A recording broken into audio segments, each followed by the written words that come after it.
Hey, it's Meltdown backstage here with Cullen from Sleep Theory. We're just talking about death metal. I see you got like some sort of death metal hat on. It actually is just a hat from Zoomies that says "Welcome." It's a brand. It looks like the death metal band. Yeah, exactly. It's like when they have the couches, they're all distorted and wrecked, and someone said that's a death metal band. Yeah. You just take a bundle of sticks, throw it on the ground, and whatever it spells out, that's your logo. There you go. How'd you get the name Sleep Theory, by the way? What's that?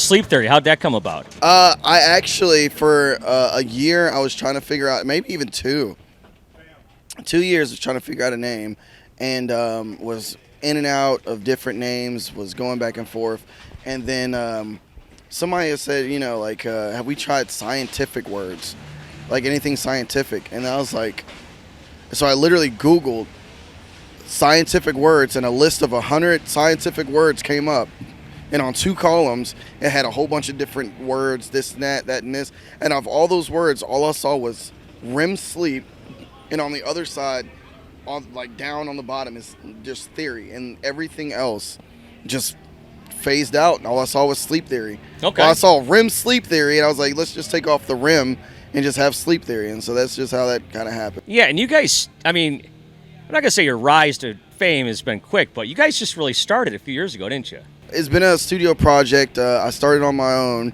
back in 2019, was just in the studio trying to figure out the sound, trying to write this and that, working with our producer. And then 2021 came across Paolo. We started working together, and in 2022 came across Ben, and right 2 days before the blow up, we actually had Ben officially joined the band. Okay. And after that, it just took off, and then we ended up needing a guitar player because we let one of our other ones go. And Ben was like, well, I know a guy. We're like, who is it? He was like, my brother. We're like, well, this works out pretty well. Brothers in your band. Yeah, so it worked out pretty well. Yeah, that's great. And you grew up in Memphis? Okay, so we are from Memphis, but Paolo is the one that stays in Cordova. It is like on the outskirts of Memphis, and me, Ben, and Daniel, we all live in Mississippi, which is like 5 minutes away from Memphis. Okay.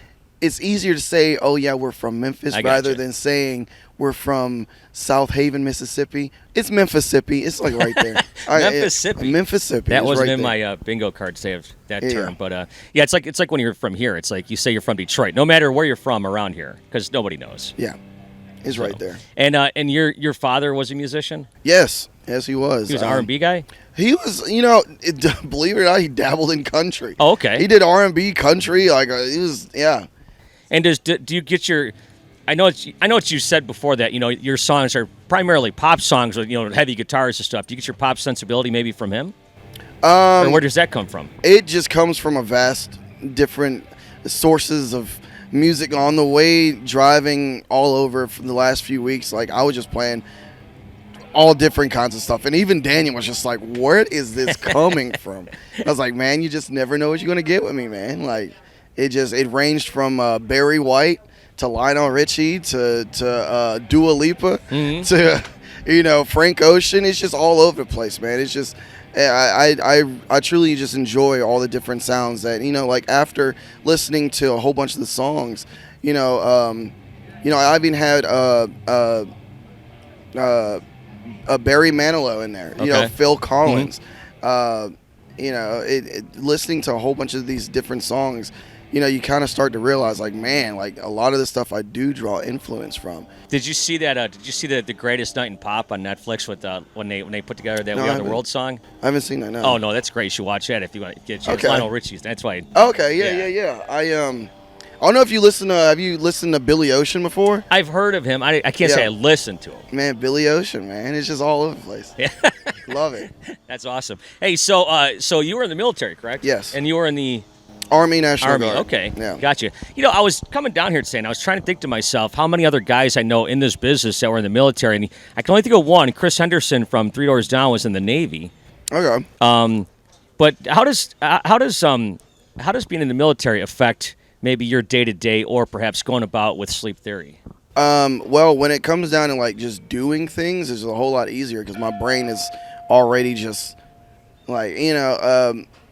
You compartmentalize stuff. Yeah, I just kind of like, when I see something that needs to get done, I just get it done. Yeah. I don't think too much about anything. I just okay, this needs to get done. I'm gonna get it done. I got to do this. I got to do that. If we gotta run off of 3 hours of sleep like I'm doing right now. Oh, is that right? Just like, hey, you just get it done. Yeah, right. So you got to do what you got to do. You got to do what you got to do. And I'm assuming that military probably gave you some drive too. Oh yeah. It definitely, my dad, he was in the military as well. He retired at lieutenant colonel. He was in 24 years, did the whole thing, so I raised my parents did a great job. They raised me right. I never was a bad kid, but going to the military definitely helped shape me in different ways that I am grateful that I definitely went and did. I was never a bad kid. A lot of people go to the military because they need to get shaped up.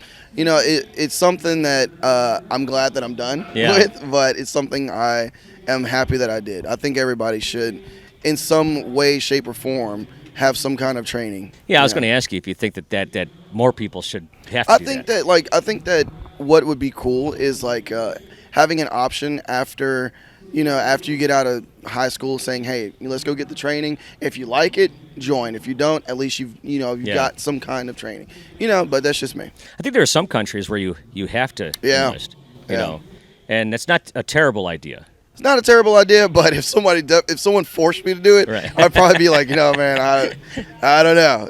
I think the option is, but I mean, then again, the places that force it, they always have people that come out there, they're pretty good. You know? So what's going on for the rest of the year with Sleep Theory? Man, we have Falling in Reverse in Europe coming up, and that's in the beginning of November. And then right when we get home from that, we have a day and a half off that we get to enjoy Thanksgiving. We get to go eat, get all fat and sassy, and then we head out with Daughtry on a tour. We're direct support for Daughtry right after that. So we're gone November 1st up until the day before Thanksgiving. Then we eat Thanksgiving, then we leave again, and we're gone from December whatever until December 22nd, I think. Daughtry's so great. Have you met him yet? Oh yeah, he's great. He really is great. As super talent. As a kid, that was I think the second album my dad ever bought me. And Ben, he's a huge Daughtry fan. So it's really cool that it comes full circle. That you as you grow, you watch these people and you respect them, and you just want to, in some ways, just I don't know, do this. Obviously do the same thing as them. And then whenever you meet those people, a lot of people say, "Oh, don't meet your idols." Meeting him, it was just kind of like, "Oh, wow, you are exactly how people said you are. You are still yourself. There's not much that you're hiding behind. You just, you're Chris Daughtry. You're cool." Yeah, I've heard that phrase, "Don't meet your idols," and I have to admit, I've met a lot of my idols, and I have very few bad stories. Yeah, same. Shinedown is a great example. Shinedown is great. They're super great, super cool. You get some people that are just kind of, but the people that aren't my idols are the ones that have been kind of interesting. But no one's ever been outwardly rude or mean or anything. I think people are just on their own speed, and there's nothing wrong with that. Well, we appreciate you coming and taking some time here, and of course playing Riff Fest. Cullen Moore from Sleep Theory, and thank you so much for your service and your father as well.